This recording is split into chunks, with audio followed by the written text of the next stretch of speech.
Hi, Kathia Woods with the Philadelphia Tribune. Hi, Emmy. How are you? Good, how are you? Good.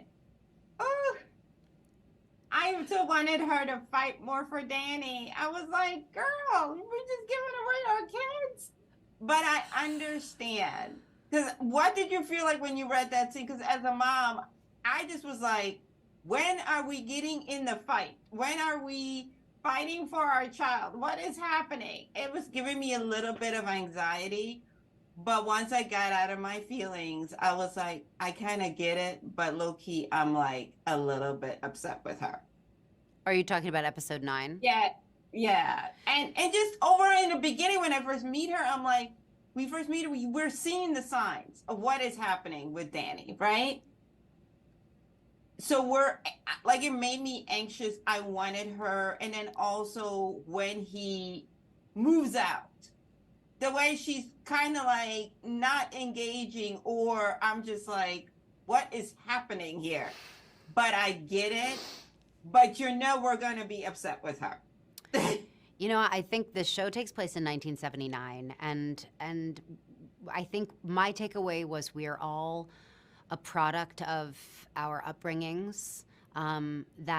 That ultimately our parents, our mothers, our protectors do their best, but people are imperfect, and sometimes their own methods of surviving the violence and trauma of their own pasts renders them incapable to show up for us at the moments that we need them most. Also, our understanding of mental health and the differences that exist in our families and our parents is so much deeper than it was at that time, even for Candy, who is a nurse in a medical profession. We watch her. When we meet her, she's a 25-year-old single mom. She's working 2 jobs. She's a nurse and a bartender and so in love with her kid and fiercely protective of him. And we watch as the decisions that she makes and the way in which they both cope with family secrets ultimately shatter their closeness. And denial as a powerful survival tool is something that they both share. Denial of the truth because they don't have the strength to be able to handle the truth about themselves and each other, and ultimately mother and son are quite similar. And it ends up to be what kind of destroys their closeness, and that's kind of the Shakespearean level tragedy of their relationship.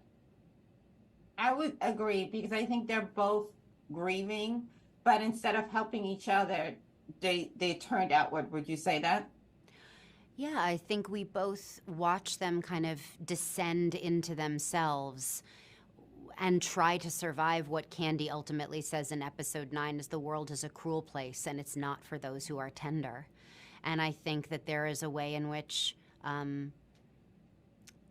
it's interesting to play such an imperfect person, a flawed heroine in a lot of ways. It brings up a lot about the blind spots that we have, how we could be hurting and letting down the people that we love the most. Absolutely. Love this for you. Enjoyed your performance. Thank you so much for your time. Thank you.